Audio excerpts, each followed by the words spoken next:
So we build to BS 8579, so all of our balconies need to be properly drained. We don't particularly like positive draining them via rainwater pipes, either on the facade of the building or within the building for obvious reasons. Externally they're not very aesthetically pleasing, so having a system that's built into the balcony like Sapphire have is ideal for what we need. To date, everybody who has occupied one of our apartments is happy with the drainage system on their balconies, so quite happy with the system that Sapphire are using. It comes to site, it's included within the balcony. So basically Sapphire design in the drainage to the balcony, so therefore we don't have to incorporate rainwater pipes onto the facade of the building.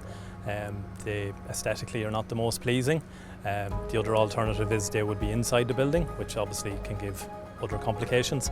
So having a free draining balcony designed and installed by Sapphire is the ideal solution for us as a developer.